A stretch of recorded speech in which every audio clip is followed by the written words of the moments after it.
ओम। आज की कक्षा में आप सभी का हार्दिक स्वागत है।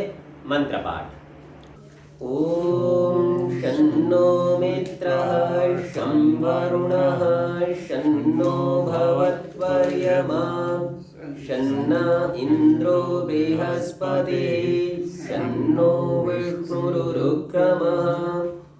ओम नमो ब्रह्मणे नमस्ते वायो त्वमेव प्रत्यक्षं ब्रह्मासि त्वामेव प्रत्यक्षं ब्रह्म वदिष्यामि ऋतं वदिष्यामि सत्यं वदिष्यामि तन्मामवतु तद्वक्तारमवतु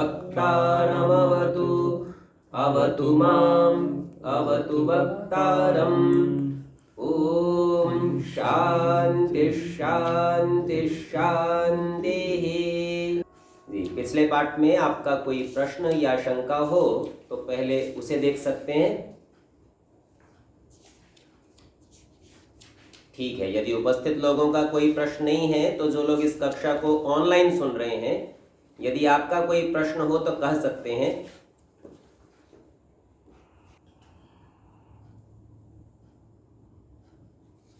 ठीक है, यदि किसी का कोई प्रश्न नहीं है तो आगे के पाठ का हम विचार कर लेते हैं। सत्यार्थ प्रकाश षष्ठ समुल्लास पृष्ठ संख्या 130 पर हम पढ़ रहे हैं और तीसरे श्लोक तक हमने देख लिया था। चौथे श्लोक का अर्थ जो पृष्ठ पर नीचे नीचे है वहां से देखना है। ये कहते हैं यस्य मंत्रम न जानन्ति समागम्य पृथक जनाः सकृत्स्नाम पृथिवीं भुंक्ते कोशहीनोऽपि पार्थिवः। यस्य मंत्रम न जानन्ति, जिसके मंत्र को नहीं जानते। मंत्र कहते हैं गुप्त रहस्य को, गुप्त बात को। कोई योजना बनाई राजा ने और उसको कोई जान नहीं पा रहा है। समागम्य पृथक जनाः, अलग अलग लोग भी इकट्ठे मिलके भी नहीं जान पा रहे। सब मिल गए फिर भी उसकी बातें, गुप्त बातें नहीं जान पाते। सकृत्स्नाम पृथिवीं भुंक्ते, वह संपूर्ण पृथ्वी का उपभोग करता है। कोशहीनो अपि पार्थिवः, पार्थिव नाम राजा का है, वो राजा है, उसके पास कोश भी नहीं है, फिर भी वह संपूर्ण पृथ्वी का सुख उपभोग कर सकता है। अर्थात वो बड़ी शीघ्र सफल हो जाएगा और सब चीजों को अपने अधिकार में ले लेगा। आर्य भाषा में कहते हैं जिस राजा के गूढ़ विचार को अन्य जन मिलकर नहीं जान सकते, अर्थात जिसका विचार गंभीर शुद्ध परोपकारार्थ सदा गुप्त रहे, वह धनहीन भी राजा सब पृथ्वी के राज्य करने में समर्थ होता है। इसलिए अपने मन से एक भी काम न करे कि जब तक सभासदों की अनुमति न हो। तो यहाँ समझ लीजिए, ये जो तात्पर्य इनका है ये बताने में है कि राजा को किस प्रकार का व्यवहार करना चाहिए। चूंकि वह एक सभा का अध्यक्ष है, सभापति है, तो यहाँ पर तानाशाही नहीं कर सकता। केवल अपने अधिकार से, अपने मन से जो इच्छा हुई वो करे, ऐसा नहीं करेगा। सबकी सम्मति से करेगा। और सबकी सम्मति ये हम चर्चा देख चुके हैं पहले। अलग अलग व्यक्तियों से उनका मत लेता है, फिर सभा में मत लेता है, पश्चात निर्णय करता है। तो इससे होता ये है कि उसके मन में क्या है वो किसी को पता नहीं चलता, और उसकी बात जब कोई जान नहीं सकता तो उसका कोई विरोध भी नहीं कर सकता। इस प्रकार का जो राजा है वह बहुत शीघ्र संपूर्ण पृथ्वी पर शासन प्राप्त कर लेता है। आगे कहते हैं आसनं चैव यानं च संधिं विग्रहमेव च कार्यं वीक्ष्य प्रयुञ्जीत द्वैधं संश्रयमेव च। अब यहाँ पर 6 चीजें बता रहे हैं राजा से संबंधित। पहली का नाम है आसन। आसन कहते हैं सामान्य तौर पर बैठ जाने को। इसके भिन्न भिन्न प्रकार आगे ये समझाएंगे। चैव यानम च, यान का मतलब है यात्रा, या इसको ऐसा समझिए कि शत्रु पर चढ़ाई करने की तैयारी। च संधिम, संधि कर लेना शत्रु के साथ, और विग्रहमेव च, और विग्रह कर लेना अर्थात युद्ध ही कर लेना। कार्यम वीक्ष्य प्रयुञ्जीत, इन सब कार्यों को अच्छी प्रकार समीक्षा करके प्रयोग करना चाहिए। द्वैधम संश्रयमेव च, द्वैध को और संश्रय को। द्वैध कहते हैं 2 प्रकार से बांटने को, और संश्रय कहते हैं किसी का आश्रय लेने को। तो द्वैध में कैसा है कि अपनी सेना के दो भाग बना ले, एक को एक तरफ से लड़ाए, दूसरे को दूसरी तरफ से लड़ाए। इस प्रकार की ये बहुत तरह की राजनीति या कहिए युद्ध नीति है, यहाँ उसकी चर्चा कर रहे हैं। आर्य भाषा में पृष्ठ संख्या 132 पर इसका अर्थ किया।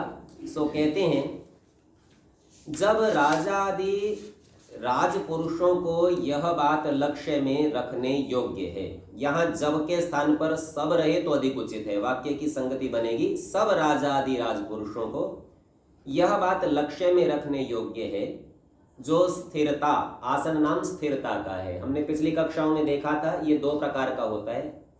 एक तो ये होता है कि कोई बहुत बलवान शत्रु है, राजा है, उसने आक्रमण किया तो अपने किले के अंदर ही बैठा रहे, बाहर नहीं निकले, किले को सब प्रकार से सुरक्षित करके अंदर बैठने का नाम आसन।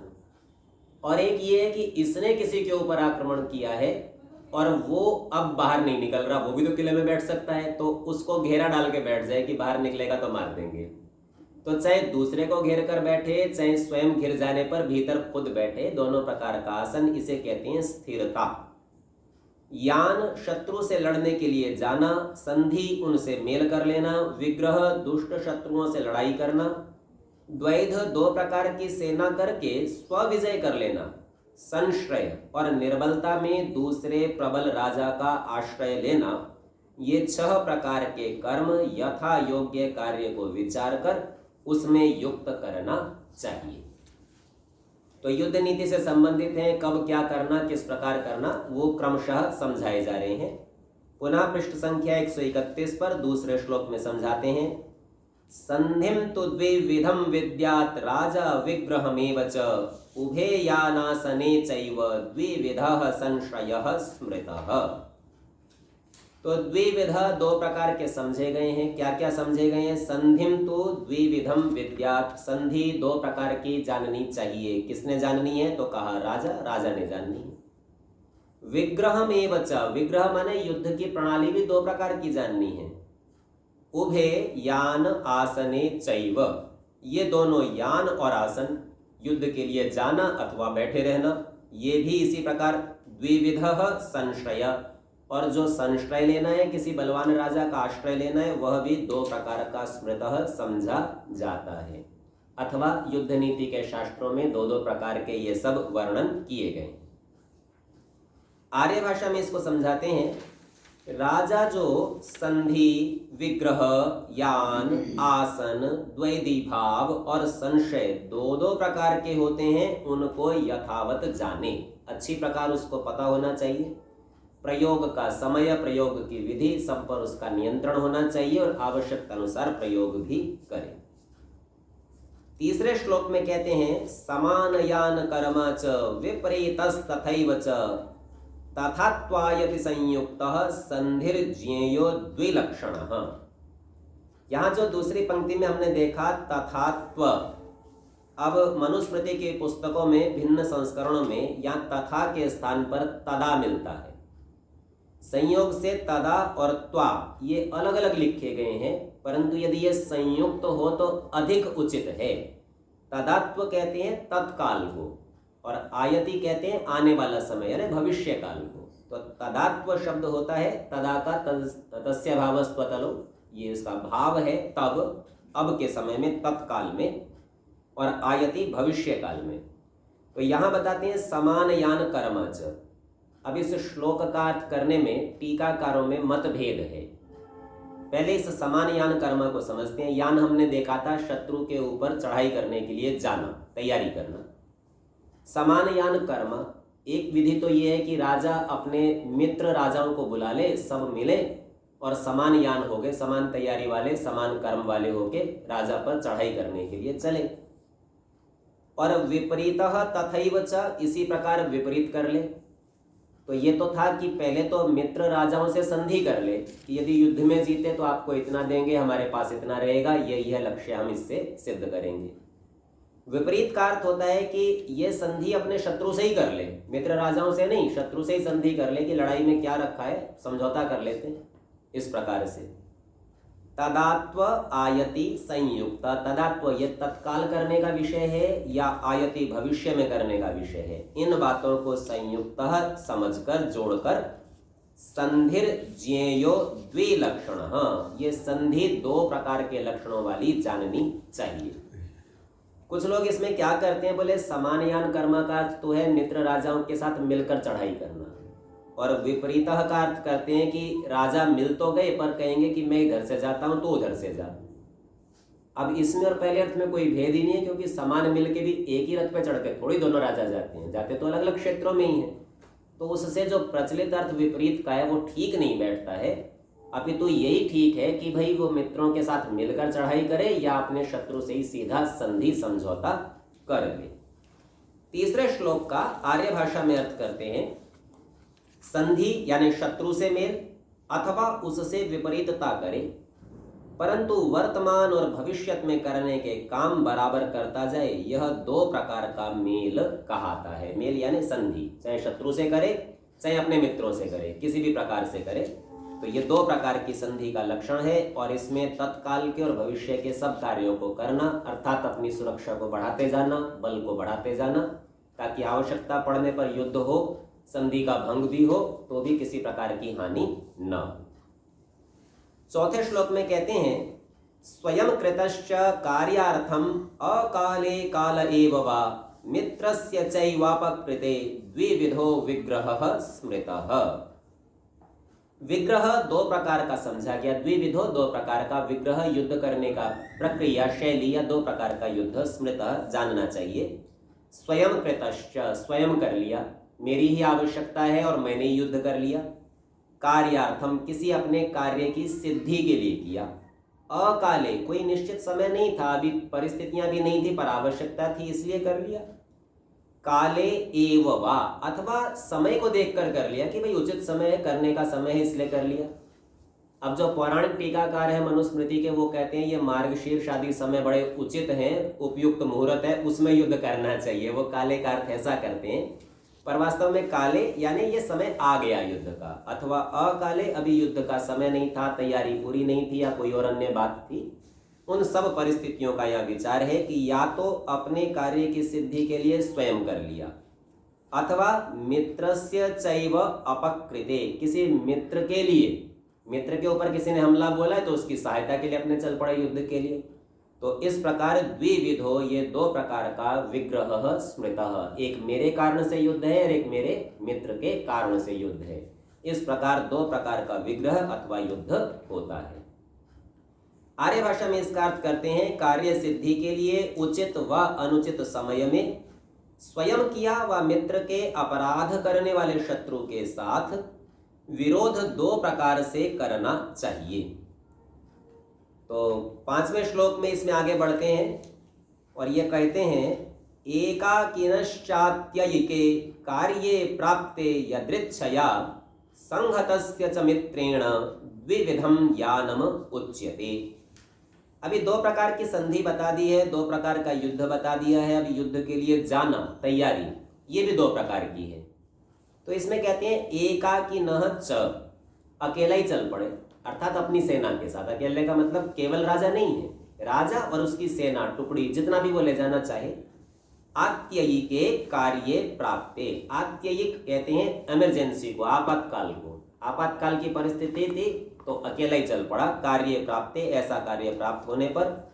यदृच्छया, यदृच्छा कहते हैं स्वतंत्रता को, मन मर्जी को, जैसा मन में आया तो उसकी स्वतंत्रता है, वो सोचता हूँ कि अकेला ही कर लूंगा।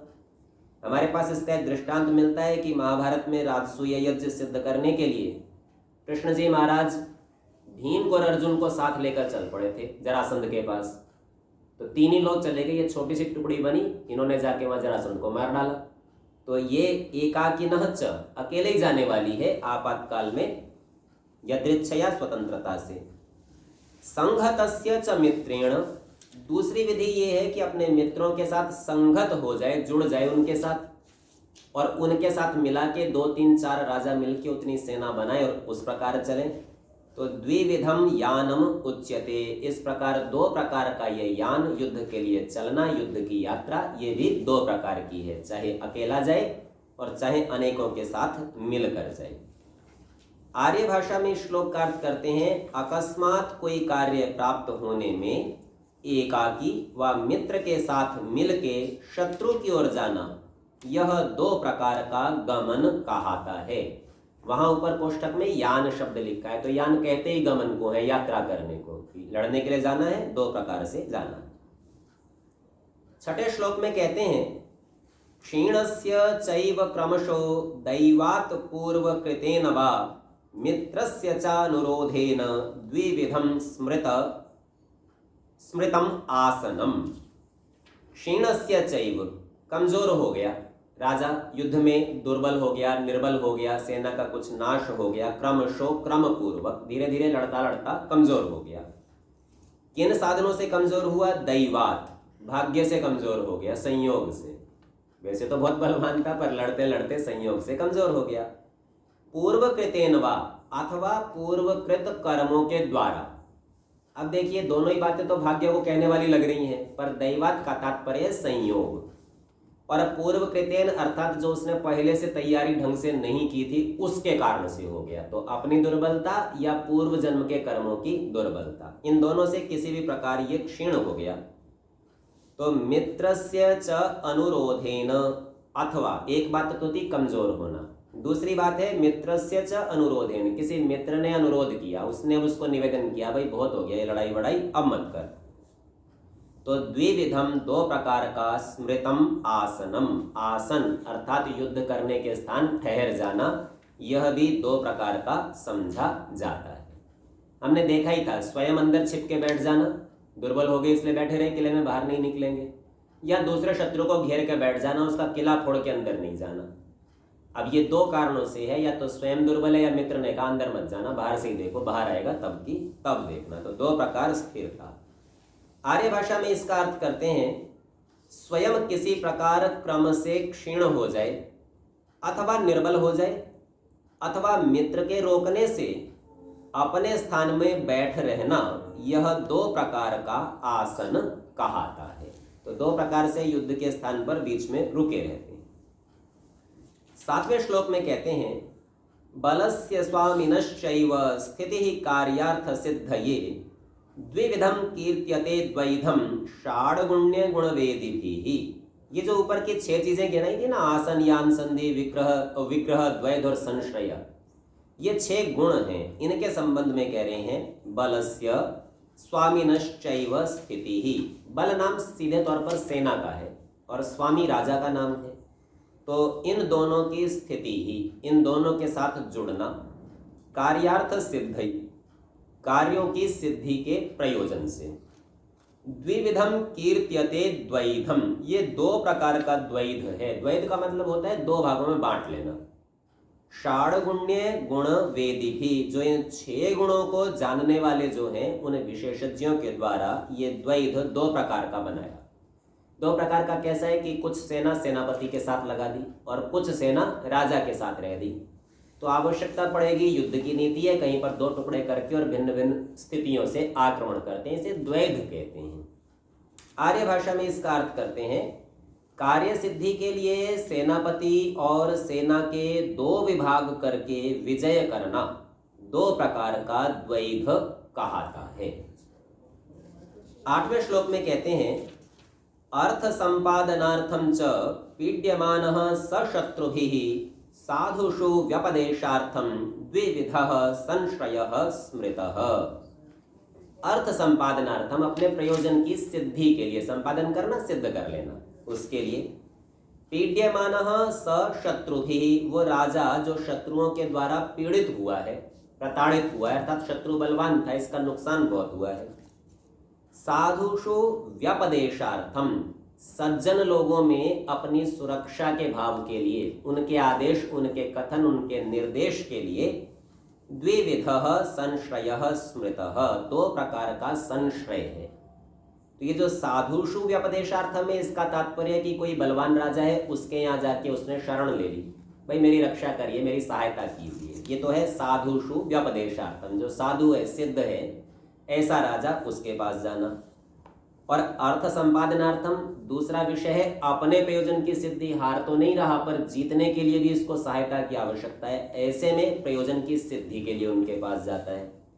तो दो प्रकार का संश्रय होता है। आर्य भाषा में इसका अर्थ करते हैं, इस 8वें श्लोक में कहा है एक किसी अर्थ की सिद्धि के लिए किसी बलवान राजा व किसी महात्मा की शरण लेना, जिससे शत्रु से पीड़ित न हो, दो प्रकार का आश्रय लेना कहाता है। तो जब शत्रु के द्वारा राजा पीड़ित हुआ तो या तो किसी अन्य राजा की शरण में चला गया, उससे सहायता ली, या तो मानसिक शांति के लिए साधुओं के पास चला गया, गुरु के पास चला गया और उनसे संतुष्टि के वचन सुनकर शांत हुआ और पुनः तत्पर हो जाता है युद्ध के लिए। 9वें श्लोक में कहते हैं यदावगच्छेत आयत्याम आधिक्यम ध्रुवमात्मनः तदात्वे चाल्पिकां पीड़ाम तदा संधिम समाश्रयेत्। यदा अवगच्छेत, जब ऐसा समझे, ऐसा निश्चय हो कि आयत्याम, आयति अर्थात भविष्य में, बाद के समय में अगर ये युद्ध आदि करेगा तो आधिक्यम, अपनी बढ़ती होगी, अधिकता होगी, ध्रुवम आत्मनः, निश्चय से अपना स्थिरता का समय होगा बाद में, और तदात्वे च अल्पिकाम पीड़ाम, और यदि तत्काल करेगा तो थोड़ी पीड़ा होगी, कम नुकसान होगा। तो दो प्रकार का विचार करना है, भाई जल्दी करने में कम नुकसान है या नहीं, तब तो जल्दी करेगा कार्य को, और ये लगता हो नहीं जल्दी करने में अधिक हानि है और देर से करने में स्थिर और अच्छा लाभ होगा तो देर में करेगा। तदा संधिम समाश्रयेत्, तब वह संधि का आश्रय लेवे। आर्य भाषा में इसका अर्थ करते हैं जब यह जान ले कि इस समय युद्ध करने से थोड़ी पीड़ा प्राप्त होगी और पश्चात करने से अपनी वृद्धि और विजय अवश्य होगा, तब शत्रु से मेल करके उचित समय तक धीरज करे। ये है संधि का विषय कि कब संधि करनी चाहिए, कि अभी करूंगा तो नुकसान कम होगा, बाद में करूंगा तो ज्यादा होगा, तो जल्दी संधि कर लेगा। ऐसा लगता हो कि अभी करूंगा तो जीत नहीं सकता या थोड़ा लाभ होगा, और बाद में करूंगा तो अधिक लाभ होगा, तो बाद में कर ले। तो इस प्रकार का विचार करके दो प्रकार का ये संधि का विषय है। 10वें श्लोक में कहते हैं यदा प्रकृष्टा, पुस्तक में कृष्टा छपा है लेकिन मनुस्मृति के संस्करणों में प्रहृष्टा, तो अपने को वैसा ठीक कर लेना चाहिए, क्री के स्थान पर फ्री कर लेना चाहिए। यदा प्रहृष्टा मन्येत सर्वास्तु प्रकृतिर्भृशम अत्युच्छ्रितम तथात्मानं तदा कुर्वीत विग्रहम। यदा प्रहृष्टा, हृष्ट कहते हैं हर्षित होना, उल्लसित होना। यदा प्रहृष्टा, जब बहुत प्रसन्न हो, मन्येत ऐसा जान ले, ऐसा माने कि बहुत प्रसन्नता है। सर्वास्तु प्रकृति ही, प्रकृति नाम है अपनी सेना का, सेनापति का, बल का, अध्यक्षों का। तो बोले अपने सब लोग बड़े प्रसन्न हैं। भृशम माने बहुत अधिक अभी प्रसन्नता है, आनंद की स्थिति है। अति उत्सितम, बहुत उत्साह है, आगे बढ़ बढ़ के अभी करना चाहते हैं युद्ध। तथा आत्मानम, और अपनी भी बड़ी प्रसन्नता हो, मन में उत्साह हो कि ये युद्ध तो हम जीत लेंगे, सहजता से हो जाएगा। तदा कुर्वीत विग्रहम, युद्ध को तभी करना चाहिए। आर्य भाषा में इसका अर्थ करते हैं जब अपनी सब प्रजा व सेना अत्यंत प्रसन्न, उन्नतिशील और श्रेष्ठ जाने, वैसे अपने को भी समझे, तभी शत्रु से विग्रह युद्ध कर लेवे। तो युद्ध करने के लिए क्रोध में नहीं जाना, दुख में नहीं जाना, अवसाद में नहीं जाना, प्रसन्नता से जाना है, उससे विजय की संभावना। ये केवल युद्ध ही नहीं, किसी भी कार्य में है। जब आप प्रसन्नता से किन्हीं कार्यों को करते हैं तो उसमें बहुत सफलता की संभावना बढ़ जाती है। 11वें श्लोक में कहते हैं यदा मन्येत भावेन हृष्टं पुष्टं बलं स्वकं परस्य विपरीतं च तदा यायाद रिपुं प्रति। यदा मन्येत, जब ऐसा माने, भावेन अपने भाव के द्वारा, विचार के द्वारा, हृष्टम पुष्टम बलम स्वकम, अपना बल हृष्ट और पुष्ट है। यहाँ केवल अपना नहीं, अपने से तात्पर्य अपनी संपूर्ण सेना का। तो राजा का जितना भी बल है, सेना है, सेनापति आदि हैं, योद्धा हैं, वो सब हृष्ट पुष्ट दिखाई दें, मजबूत दिखाई दें, समर्थ दिखाई दें। परस्य विपरीतम च, और शत्रु राजा के कम दिखाई दें, कमजोर दुर्बल दिखाई दें कि ये तो हार जाएंगे, ऐसे दिखाई दें। तदा यायात, तभी जाना चाहिए, रिपुम प्रति, शत्रु के प्रति युद्ध करने की योजना तभी करनी चाहिए। आर्य भाषा में कहते हैं जब अपने बल अर्थात सेना को हर्ष और पुष्टि युक्त प्रसन्न भाव से जाने और शत्रु का बल अपने से विपरीत निर्बल हो जावे, तब शत्रु की ओर युद्ध करने के लिए जावे। 12वें श्लोक में कहते हैं, यदा तु स्यात् परिक्षीणो वाहनेन बलेन च तदासीत प्रयत्नेन शनकैः सांत्वयन् नरीन्। यदा तु स्यात्, जब होवे, परिक्षीणो सब प्रकार से कमजोर हो गया, क्षीण हो गया, घिस गया, घट गया, वाहनेन बलेन च, वाहन भी इसके समाप्त हो रहे हैं और बल भी इसका समाप्त हो रहा है। तदा आसीत, तब तो ठहर जाए, आसन को बनाए। यान तो था युद्ध के लिए जाना, आसन था ठहर जाना, तो ठहर जाना चाहिए, रुक जाना चाहिए।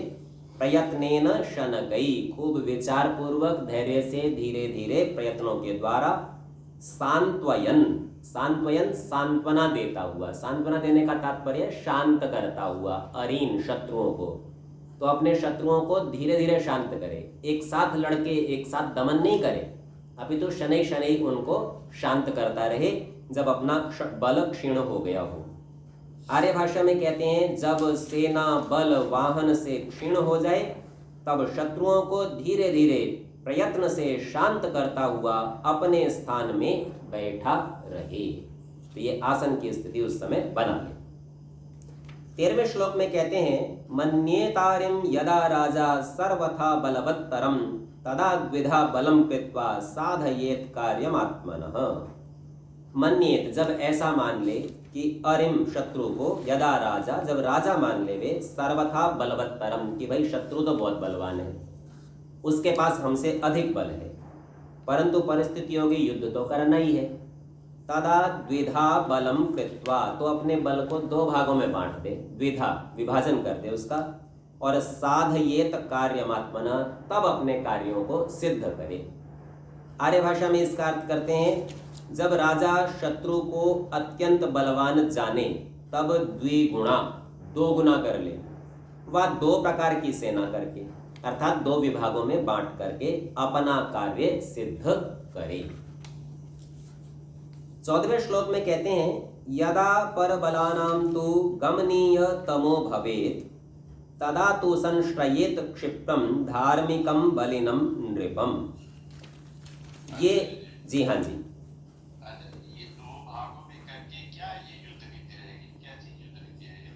इसकी चर्चा ना द्वैध के विषय में भी की थी। राजा क्या करता है, छोटी टुकड़ी अपने साथ ले लेता है और कुछ टुकड़ी सेनापति के साथ लगाता है, और तब ये 2 प्रकार से हमला करते हैं। इस हमले में, इसमें आगे चर्चा आएगी व्यूह रचना की, कि ये व्यूह कैसे बनते हैं। आप लोगों ने सुने होंगे ना वो चक्र व्यूह, पद्म व्यूह वगैरह, वो बताएंगे इसमें। तो उसमें होता क्या है कि एक टुकड़ी सामने रहती है, सामने से युद्ध चलता है, सामने शत्रु इनको ये मान के कि ये तो थोड़े लोग हैं, उन पर आक्रमण कर देता है, और जब शत्रु उनसे लड़ रहा होता है तो जो दूसरी टुकड़ी है वो दाएं बाएं से जाकर अथवा पीछे की ओर से जाकर घेर कर शत्रु को मार डालती है। ये 2 प्रकार की युद्ध नीति, एक सामने से करना और एक पीछे से जाके कर देना। इसी प्रकार एक और विधि होती है, एक टुकड़ी सीधा शत्रुओं से, सैनिकों से लड़ती है, और दूसरी टुकड़ी गुपचुप तरीके से, जो छापामार युद्ध है उस नीति से, शत्रुओं की रसद आदि की जो आपूर्ति है उसको काट देती है। तो उनको शस्त्र नहीं मिलता, भोजन नहीं मिलता, सुरक्षा नहीं मिलती, औषध नहीं मिलती, इस प्रकार शत्रु मारा जाता है। तो ये भी 2 प्रकार की युद्ध नीति है। ठीक है जी। तो यहाँ 14वें श्लोक में कहते हैं, यदा परबलानाम, परबल यानी शत्रुओं का बल, जो दूसरी शत्रु सेना है उसका, तो गमनीय तमो भवेत, ये निश्चय हो जाए राजा को कि भाई शत्रु तो चढ़ाई करेगा ही करेगा, गमनीयतम है, वो तो आएगा ही, प्राप्त होगा ही होगा। तदा तो संश्रयेत क्षिप्रम, तब बड़ी शीघ्रता से आश्रय लेवे, धार्मिकम बलिनम नृपम, क्योंकि दूसरा शत्रु बहुत बलवान था, प्राप्त होने ही वाला है, तो जो धार्मिक हो और बलवान राजा हो उसका आश्रय ले, उसके समीप चला जाए, उससे कहे मेरी सहायता कर, मेरी रक्षा कर। आर्य भाषा में इस श्लोक का अर्थ करते हैं, जब आप समझ लेवे कि अब शीघ्र शत्रुओं की चढ़ाई मुझ पर होगी, तभी किसी धार्मिक बलवान राजा का आश्रय शीघ्र लेवे। 15वें श्लोक में कहते हैं, निग्रहम प्रकृतीनां च कुर्याद यो अरिबलस्य च उपसेवेत तम नित्यम सर्वयत्नैर्गुरुम यथा। निग्रहम, निग्रह नाम है नियंत्रण करने का, पकड़ के रखने का। प्रकृति नाम, हमने देखा था प्रकृति कहते हैं अपनी सेना को, अपने बल को। च कुर्यात यो अरिबलस्य च, जो ऐसा कर सके और अरिबल शत्रु के बल का भी कर सके। कोई बहुत समर्थ राजा है, हमारी सेना के अंदर भी थोड़ा सा असंतोष का भाव है, वो उसको भी नियंत्रण कर सकता है। उसकी सहायता से, उसके उपस्थित होने से हमारी सेना भी संतुष्ट, और शत्रु की सेना को भी वो अपने नियंत्रण में ले सकता है, दबा सकता है। इस प्रकार के राजा के पास गए तो उपसेवेत तम नित्यम, उसके साथ सदा बना रहे। सर्वयत्नैर, सब प्रयत्नों के साथ। गुरुम यथा, जैसे किसी व्यक्ति को अपने गुरु के सदा साथ रहना चाहिए, ठीक उसी प्रकार से उस राजा का अनुशासन भी स्वीकार करना चाहिए और उसके भी सदा साथ बने रहना चाहिए, जो इतना समर्थ हो कि हमारी सेना के असंतोष को भी और शत्रु सेना के नियंत्रण को भी समर्थ हो। आर्य भाषा में इसका अर्थ करते हैं जो प्रजा और अपनी सेना और शत्रु के बल का निग्रह करे, अर्थात रोके, उसकी सेवा सब यत्नों से गुरु के सदृश नित्य किया करे। अब यहाँ पर दोनों दृष्टिकोण से विचार करना चाहिए। प्रथम, गुरु कैसा होना चाहिए? जो अपने दोषों से अपनी रक्षा कर सके और दूसरों की बुराइयों से भी अपनी रक्षा कर सके। अर्थात हमको अनेक प्रकार के लोगों से व्यवहार करना है। कभी हमारा कुसंग हो के हम स्वयं दुर्गुणों से युक्त ना हो जाएं तो हमारी रक्षा करें, और जो हमारे स्वयं के दुर्गुण हैं वो भी हमारा नाश ना कर दें, उस विषय में भी सावधान रह के हमारी रक्षा करें। ऐसे व्यक्ति को गुरु बनाना चाहिए। अब इसका विस्तार कर लिया इन्होंने राजा के रूप में। वह स्थूल रूप से सेना के द्वारा यह नियंत्रण करता है, तो उसको भी गुरु के समान मानना है। 16वें श्लोक में कहते हैं, यदि तत्रापि संपश्येत् दोषं संश्रयकारितं सुयुद्धमेव तत्रापि निर्विशंकः समाचरेत्। यदि तत्रापि, ऐसा हो कि वहां भी, वहां कहां? उस राजा में जो हमारा और दूसरे का नियंत्रण करने वाला है। वो बलवान तो है, समर्थ तो है, पर योग्य नहीं है, धार्मिक नहीं है, अधार्मिक है। ऐसा भी कभी कभी होता है। पाकिस्तान भारत के साथ नियंत्रण स्थापित करना चाहता है और सहायता लेता है चीन की। अब चीन जो है यहाँ पर वो धार्मिक नहीं है। तो ऐसी परिस्थिति में यदि तत्रापि संपश्येत दोषम, अगर वो उस राजा में भी कोई दोष संपश्येत देख लेवे, जान लेवे कि इसमें तो ये बुराई है। संश्रयकारितम, राजा कैसा है? आश्रय देने वाला है। तो सुयुद्धमेव तत्रापि, अच्छी प्रकार से युद्ध वहां भी, निर्विशंकः, बिना किसी संकोच के, समाचरित करना चाहिए। तो भारत को भी कई बार ऐसा लगता है कि अमेरिका की सहायता से पाकिस्तान को नियंत्रण कर सकते हैं, पर अमेरिका में दोष देखे तो उससे भी झगड़ा कर ले, भाई तू भी गलत है, उससे भी किसी प्रकार का संशय नहीं रखना चाहिए, निशंक होकर यह युद्ध करे।